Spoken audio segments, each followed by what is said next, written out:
Thank you. That was fantastic. We're now going to have a few words from our president of the chamber, Eduardo Tamio, and also from the ambassador, Enio Cordero, of the consulate. Before I do this, but I would like to welcome you all to our reception and also give special thanks to the Consulate General of Brazil. And together, they and us have worked together to bring together the New York community to celebrate this special day in the life of Brazil. It's also particularly appropriate for the Chamber. This is our 50th anniversary. I also mentioned that Banco do Brasil is now celebrating its 50th year in New York City. Before the beginning of our formal ceremony, I would like to thank some of our sponsors without whom we could not hold this event. Among them, I'll begin with Azul Linhas Aéreas. A little background, the founder, David Neeleman, was the Chamber 2004 Person of the Year honoree. As you may know, David was also the founder of JetBlue, and later in 2008 founded Azul. Azul is now publicly traded, the third largest airline by passengers in Brazil, with the largest number of routes and lowest prices. So David is a true pioneer in creating affordable and comfortable air travel for the general population. The Chamber also relies on the support of all our members, including the leading banks in Brazil. And for this event, we're grateful for the support of one of those leaders, Bradesco, who's a long-standing member of the Chamber and really a special contributor to our actions, to our activities. I'd also like to thank Safra Bank, another key member of the Chamber. Safra has always played an important role in the life of the Chamber, with several of its representatives having served as presidents in the past for the Chamber. With that, now it gives me a great pleasure to introduce our President and Chairman of the Board, Alexandre Betamia. Good evening. Let me ask a few minutes of attention so we can all go to a nice cocktail party. So, as we begin the celebration of Brazil's independence, let me first recognize some of the distinguished attendees here tonight. Ambassador Enio Cordero, Consul-Geral of Brazil in New York. Thank you, Ambassador. Ambassador Maria Luisa Ribeiro Viotti, Chief of Staff of the Secretary General of the United Nations. Ambassador Mauro Vieira, long-standing friend of the House, Permanent Representative. Ambassador João Genésio de Almeida and Frederico Meyer, Deputy Permanent Representatives, and Admiral Liseu Zampronio, Military Advisor to the Mission of Brazil, the United Nations. Welcome to New York. I'd like to welcome the cadets from the West Point Academy and the Brazilian representative at the West Point, Lieutenant Colonel André Luiz de Mello, and Master Sergeant Shani Petit, and the band of the United States. So we're here today to celebrate the 197th independence of Brazil. So if you allow me to say a few words to my fellow Brazilians in Portuguese. Em setembro do ano passado, nossa nação se preparava para uma eleição definitiva e importante do destino do nosso país. E a nação, na sua análise, no seu processo soberano de escolha, deu uma mensagem clara de que direção queria tomar. A nação, de forma convicta, escolheu o caminho do combate à corrupção, escolheu o caminho do combate às desigualdades, escolheu o caminho da honestidade, escolheu o caminho da economia empreendedora, escolheu o caminho da verdade, escolheu mudar o rumo do país. Escolheu também a volta do fortalecimento dos valores familiares, escolheu também a volta da disciplina, escolheu, no final do dia, aquilo que está estampado na nossa bandeira: ordem e progresso. Então, de forma interessante, a nação, num passo de aumento de consciência cívica, que só é aprendido através da dor. Se nosso país tem a bênção divina de ser um país pacífico e não tem enfrentado na sua história grandes guerras, como é o caso da Europa, o próprio Estados Unidos, que foi forjado na guerra, na formação do seu espírito cívico, o Brasil está encontrando o seu amor à pátria através da dor, da violência e da corrupção. E olhou para a sua bandeira e viu ali estampado aquilo que deu origem ao nosso país, que é a ordem e o progresso. Então, meus queridos, eu estou ainda movido pela mudança e extremamente esperançoso. Por mais que alguns estejam desanimados e preocupados com certas palavras ou comportamentos do nosso presidente, eu saio cada dia convencido e animado, porque eu me lembro como teria sido o nosso caminho se o caminho fosse outro. É só olhar para o norte do nosso país ou para o sul, e rapidamente nós sentimos a esperança voltar e a convicção da escolha feita, porque o espírito cívico já está engrenado no brasileiro, que vai às ruas de maneira convicta, pedindo mudança de comportamento político, que se dá naturalmente através da escolha que é feita. Então, nós estamos sendo a witness de uma mudança de conscientização no nosso país.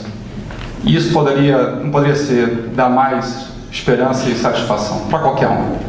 Quem mora aqui nos Estados Unidos, obviamente está aqui por algum motivo de trabalho, ou às vezes até por desânimo, e saiu da sua origem em busca de algo melhor. Diversos brasileiros fizeram esse movimento, na realidade. E nós temos que fazer o movimento contrário. Nosso país é extraordinário. O brasileiro, ele acorda todo dia para trabalhar duro e buscar um emprego. É de bom caráter. O nosso povo é um povo decente, um povo honesto. O nosso povo é um povo feliz, um povo alegre, um povo camarada. O nosso povo tem paixão no coração e trata as pessoas com carinho e afeto. Quem mora aqui sabe o que eu estou dizendo. Essa é a diferença do brasileiro para qualquer povo, inclusive, que recebe na sua casa com um sorriso e acolhe aqueles que precisam. Esse é o nosso povo. Portanto, a data da nossa independência, celebrada hoje, ela é um motivo de extrema alegria e entusiasmo, porque o nosso país está sendo reconstruído, o nosso país está se reerguendo. Só que a construção demora, não é da noite para o dia. Demora reconstruir algo que foi durante tanto tempo mal conduzido. Algumas coisas são mais fáceis, outras são protegidas por leis, mesmo sendo imorais. A lei protege. Mudar uma lei é um caminho árduo, mas também chega-se lá, porque a consciência do povo vai mudando, a sociedade vai amadurecendo na busca de um caminho melhor. Então esse processo é saudável, é purificador, ele é às vezes doloroso, mas já dá para nós sentirmos a luz no final do túnel. Então, eu queria dizer para vocês que esse setembro eu estou muito mais feliz do que setembro do ano passado, porque nós estávamos em dúvida do que seria o futuro da nossa nação. Eu tenho convicção na liderança do nosso país e não me deixo prender nas pequenas palavras. Não me deixo prender pela forma, eu olho muito mais o conteúdo.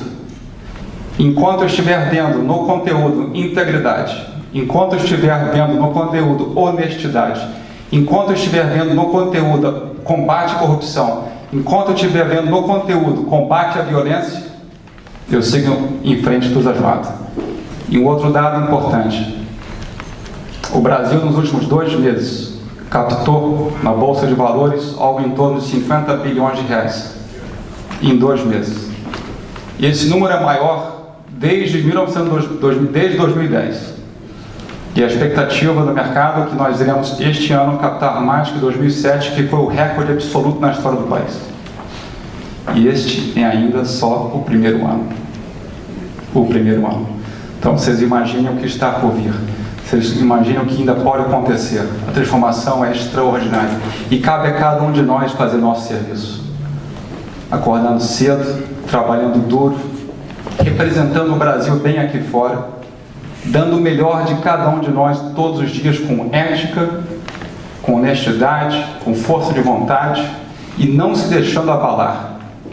Nunca se deixando abalar. Pelo contrário, no momento que sentir alguma desânimo, mudar a tônica. O que o Brasil precisa agora é de uma injeção de credibilidade e de convicção.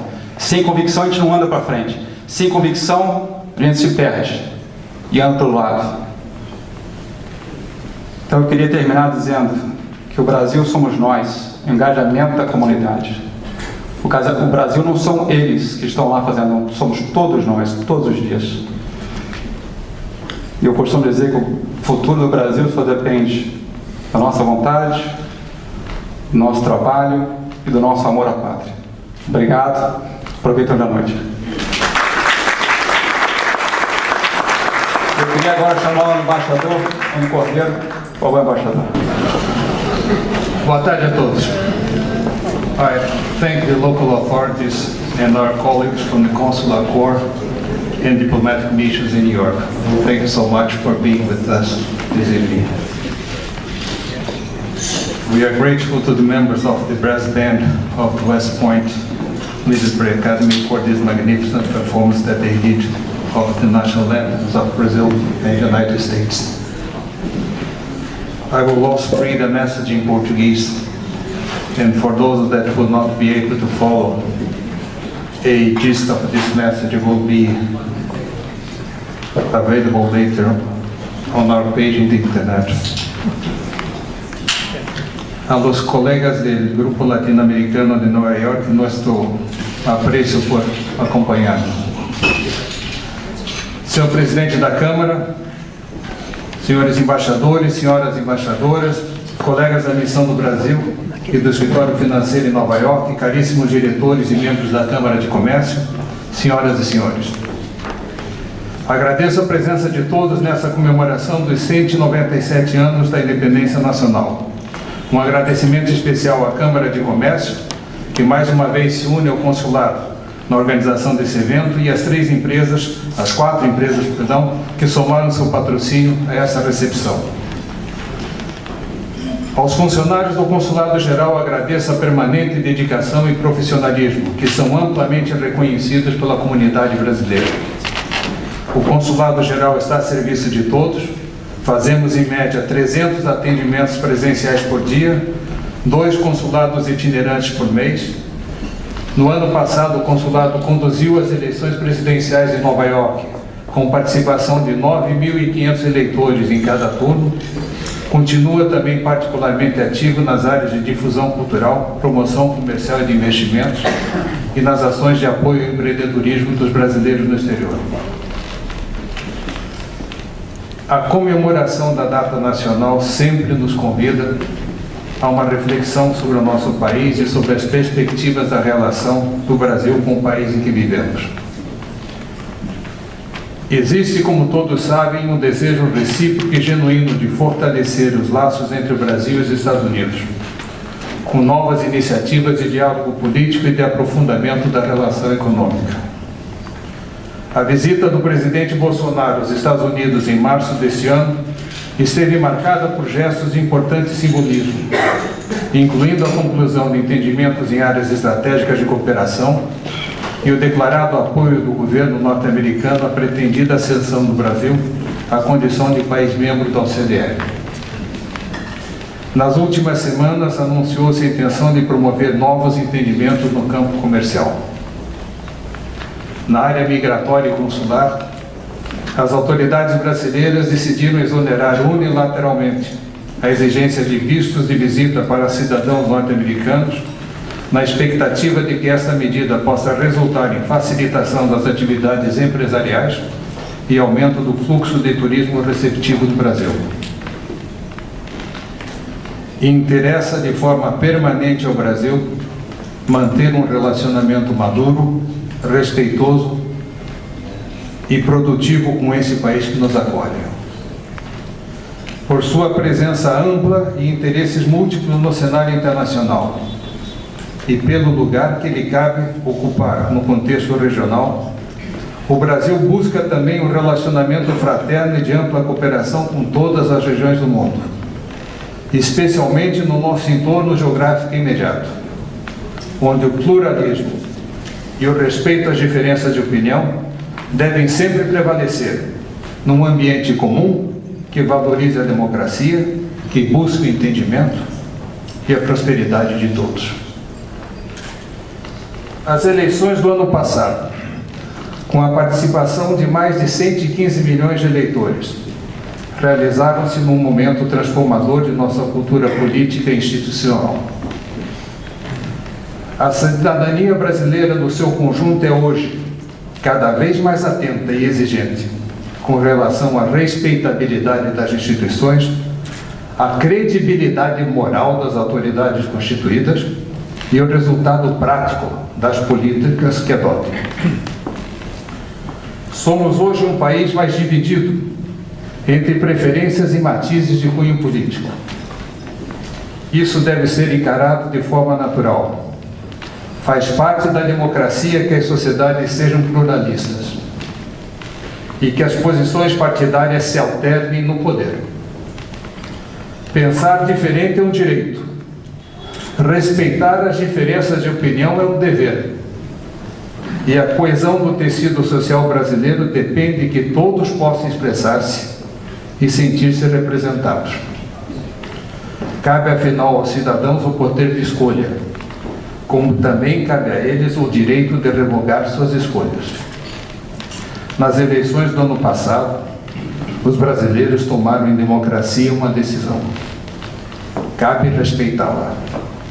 Cabe fazer respeitá-la. E também cabe fazer com que seja respeitável, tanto no Brasil quanto no exterior. Por sua vez, a funcionalidade das instituições é essencial para que o país possa fazer frente aos múltiplos desafios que precisa superar no plano econômico e social.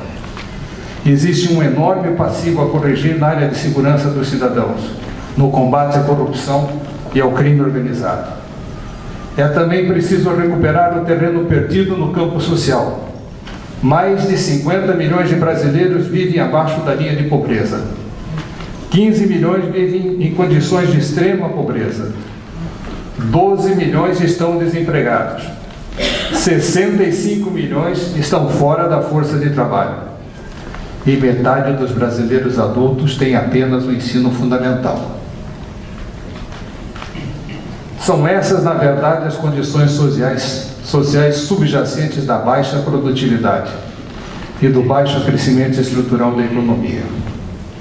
Com a brusca desaceleração econômica de 2014, a profunda recessão de 2015 e 2016 e as modestas taxas de crescimento verificadas desde então, o nível de produção ainda se encontra abaixo de onde estava no período anterior à crise. Retomar o crescimento em bases sustentáveis é fundamental, e isso requer a mobilização de energia política em favor de reformas estruturantes. Reformas estruturantes que induzam a geração de novos empregos, que reduzam os custos da intermediação financeira, que promovam a ampliação do crédito produtivo e para o consumo das famílias, e que permitam criar espaço para níveis mais elevados de investimento na economia. As autoridades brasileiras estão investindo considerável esforço na aprovação da reforma da Previdência, em medidas de consolidação fiscal e na preparação da reforma tributária. Ao mesmo tempo, o governo brasileiro busca promover uma acelerada agenda de negociações comerciais e deverá ser lançada uma nova etapa do programa de concessões e de parcerias de investimento. O Brasil é e sempre será uma das principais economias do mundo e um dos destinos mais atrativos para os investidores. Há, no entanto, uma lógica de compasso de espera que se instala nas economias em situação de baixo crescimento. O setor produtivo aguarda a recuperação de níveis mais elevados de consumo, para depois responder com novos investimentos. O setor financeiro aguarda a aprovação de medidas de consolidação fiscal que reduzam a dívida pública e abram espaço nas contas do governo. Os consumidores, por sua vez, aguardam o fortalecimento dos níveis de emprego, ou simplesmente o retorno do emprego.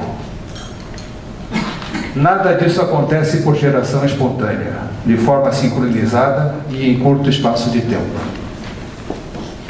É preciso romper o compasso de espera e os objetivos a alcançar em cada uma dessas frentes podem inclusive ser conflitantes. A qualidade e a eficácia da liderança política em todos os níveis será, portanto, determinante no plano interno. No plano externo, os riscos provêm da desaceleração da economia global e de uma indesejável espiral de confrontação comercial entre as duas principais economias do mundo. As últimas semanas demonstraram também que os riscos externos estão muitas vezes associados a questões de imagem. Por mais suficiente e confiante que o Brasil seja em suas decisões soberanas de cunho político, econômico, social e ambiental, as questões de imagem costumam ser fonte de vulnerabilidade e um fator importante no relacionamento do país com o mundo. Com relação à proteção da Amazônia, frente a propensões paternalistas e interesses dissimulados de protecionismo comercial, ressalta a importância de que estejamos sempre preparados para a defesa da credibilidade externa das leis, das políticas e das decisões nacionais, em linha com os compromissos internacionais do Brasil. Isso também põe de relevo a importância da transparência das informações e que sejamos sempre capazes de mobilizar de maneira eficiente as instituições do Estado diante de situações que requeram ações emergenciais ou que cobrem maior dose de exposição junto à opinião pública interna e externa. Os brasileiros todos conhecem bem esses desafios, que não são novos, e sabem enfrentá-los com o sentimento de renovada confiança em nosso futuro como país e como nação. Este é o sentimento que nos une nessa celebração. Na noite do 7 de setembro, as cores da nossa bandeira, exatamente como aquela fotografia, estarão novamente projetadas no Empire State Building, que é o mais emblemático símbolo arquitetônico dessa cidade que nos acolhe e que se somos brasileiros na comemoração da nossa independência. Que tenhamos todos uma feliz data nacional. Muito obrigado a todos.